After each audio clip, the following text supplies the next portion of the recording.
right now there's so much money flowing into this and everybody's renaming their funds every day, but there's no meaning. It's like a natural on food. It's we need truth in labeling. So we're gonna I'd like to know the way to distinct the sort of genuine ESG financial packages, because we saw that Tarek Fancy, the former CIO of the BlackRock, saying that ESG is a fraud because everyone is putting index fund. It's becoming a norm in Japan too. But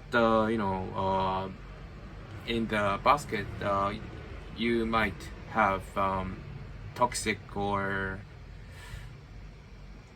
anti peace sort of things, sort of companies. How do we find the genuine, the true ESG companies in this mess? So first off, we analyze all the mutual funds and we update this once a month. So I'm not sure if you've ever seen our Invest Your Values suite, but you go in and you type in a fund name, and you can pick it. Most prospectuses only show you the top 10 holdings. We show you everything. So if it's a Russell 1000 fund, we look at 1,000 companies. So in this fund, we're looking at big oil. This is all the big oil companies, exactly how much you own of each one, all the coal industry. We're looking at all the fossil fired utilities. There's 204 fossil fuel companies. It's 5.8%. We can also look at that same basket of stocks from the lens of deforestation.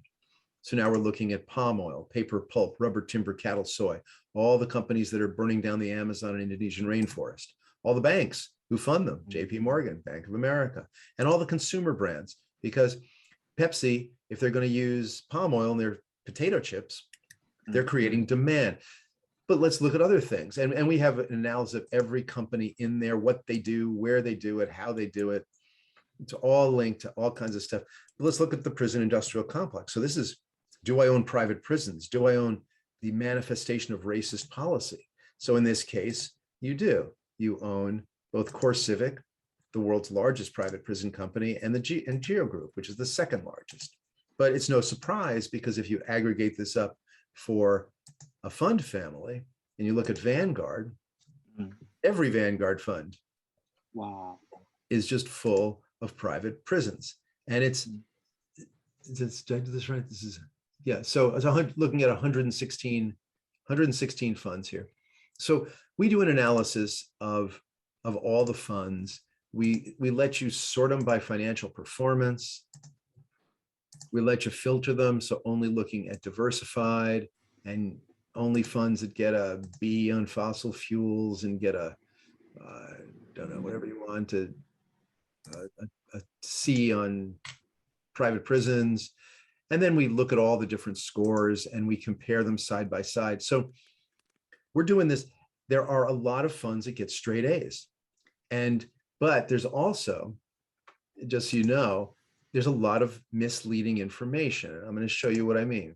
So if you go to fossil free funds and you go and you type in EFAX, let's go look at this fossil free fund. It's called a fossil free fund. Well, it's got 23 fossil fuel companies in it. So they don't count utilities that burn coal as fossil fuels. They don't count coal companies as fossil fuels. It's a naming problem. So what this leads us to is we're right now in the middle of a major analysis. We of this universe of funds, 3,000 funds, we looked at every fund that has ESG in their name. We pulled them all together. There's 88 of them. 51 of them score a D or an F on our system. 58% of all the funds that are sustainable, according to Morningstar, 56% of them, 171 of them, get a D or an F. So we took this to the SEC. We wrote a comment letter. And now what we're doing is we're gathering all the prospectuses of all these funds. We're looking at where they cross over, their definitions of ESG. And what we're going to do is create a glossary that's going to define the words, because right now there's so much money flowing into this and everybody's renaming their funds every day, but there's no meaning. It's like natural, on food. We need truth in labeling. So we're going to ask the SEC to enforce that certain words mean certain things, that fossil free means fossil free, that low carbon means something, that everyone's doing the same thing. Because right now, nobody, it just, like LCTU, low carbon transition fund, that's basically just, the S&P index. It's nonsense. And so, but nobody knows that. And where it gets really, where it starts to really escalate is if you look inside the 401k plans, you know what that is of US. So every US company has a basket of mutual funds that their employees can choose from. There's $10 trillion of assets in there. But if you look at them, this is Amazon's. Now, Amazon does great work. Got 100,000 electric vehicles. They power their data centers with renewables. But every single Amazon employee owns companies that are burning down the Amazon. And they just don't know it. That's the problem, is that nobody is aware of this. And here, I'll show you something. So what we've been doing is running these ads or memes, I guess you'd call them, in the social media feeds of Amazon employees, just asking the question, do you realize that you are destroying the Amazon with your investment?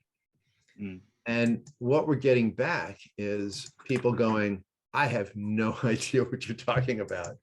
And now we're talking to senior management, and we're going to try to get them to change their default option, because all the money just flows into this Vanguard target date fund.